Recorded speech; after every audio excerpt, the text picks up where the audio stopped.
আসসালামু আলাইকুম। বিপিএল এর দামামা কিন্তু বাজতে শুরু করে দিয়েছে। সব দল কিন্তু অনুশীলন এবং হোটেল চেক ইন শুরু করে দিয়েছে। জি, ঠিকই শুনতে পাচ্ছেন। শুধু চট্টগ্রাম দল ব্যতীত অন্য সকল দলই কিন্তু অনুশীলন শুরু করেছে এবং সবাই কিন্তু সিলেটের বিভিন্ন হোটেলে চেক ইন করেছেন। অপরদিকে বিপিএল এর বিদেশি খেলোয়াড় আসা কিন্তু শুরু করে দিয়েছে। বিশেষ করে পাকিস্তানি প্লেয়াররা মোহাম্মদ আমির, হুসেন তালাত, খুশদিল শাহ, সালমান ইরশাদ সহ বিভিন্ন ফ্র্যাঞ্চাইজিতে যে বিভিন্ন ক্রিকেটার রয়েছেন বিদেশি, বিশেষ করে পাকিস্তানিরা, এরা কিন্তু আসা শুরু করে দিয়েছেন। অপরদিকে আফগানিস্তান থেকে জুবাইর আকবরী এসেছেন এবং সমগ্র নেপালকে নিয়ে রাজশাহী যে সাপোর্টটা তৈরি করলো, সেই নেপালের হট ফেভারিট সন্দীপ লামিচানেও কিন্তু চলে এসেছেন রাজশাহীর দুর্গে।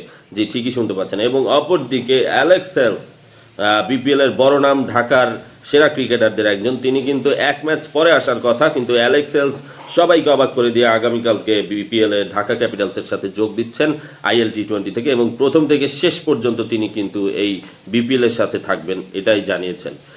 এই হচ্ছে বিপিএল নিয়ে আপডেট। অপরদিকে বিপিএল এর একটা প্রস্তুতি ম্যাচ হয়েছিল গতকালকে, যেখানে রাজশাহী ওয়ারিয়ার্স বনাম রংপুর রাইডার্স একে অপরের মুখোমুখি হয় এবং সেখানে রাজশাহী ওয়ারিয়ার্স রংপুর রাইডার্সকে 4 উইকেটে পরাজিত করে। এবং বিপিএল এর যে মূল প্রোডাকশন হাউস, এবারে নতুন production house TPT trans production, Dubai ভিত্তিক এই প্রতিষ্ঠান কিন্তু তাদের সকল সরঞ্জাম নিয়ে এসেছে এবং কালকে থেকে সেট আপ শুরু হবে এই সরঞ্জামগুলো। এবং বিপিএল এর আসল দামামা বাজা শুরু হবে 26 ডিসেম্বর থেকে, যেদিন বিকাল 3টায় প্রথম ম্যাচ সিলেট আন্তর্জাতিক স্টেডিয়ামে। হ্যাঁ, এটাই হচ্ছে বিপিএল নিয়ে সর্বশেষ আপডেট। এবং অপরদিকে অস্ট্রেলিয়া বনাম ইংল্যান্ডের টেস্ট সিরিজের চতুর্থ টেস্টের জন্য দল ঘোষণা করেছে অস্ট্রেলীয় দল, যেখানে সবাইকে অবাক করে দিয়ে দল থেকে বাদ করেছেন নেইথান লায়ন এবং অপরদিকে আবারও ইনজুরির জন্য বাদ পড়লেন অস্ট্রেলিয়া টেস্ট দলের অধিনায়ক প্যাট কামিন্স। জি, ঠিকই শুনতে পাচ্ছেন, দলের সাথে নেই নেইথান লায়ন এবং প্যাট কামিন্স, এর পরিবর্তে আরও দুইটি নতুন মুখ যোগ করা হয়েছে। এই হচ্ছে ক্রিকেট নিয়ে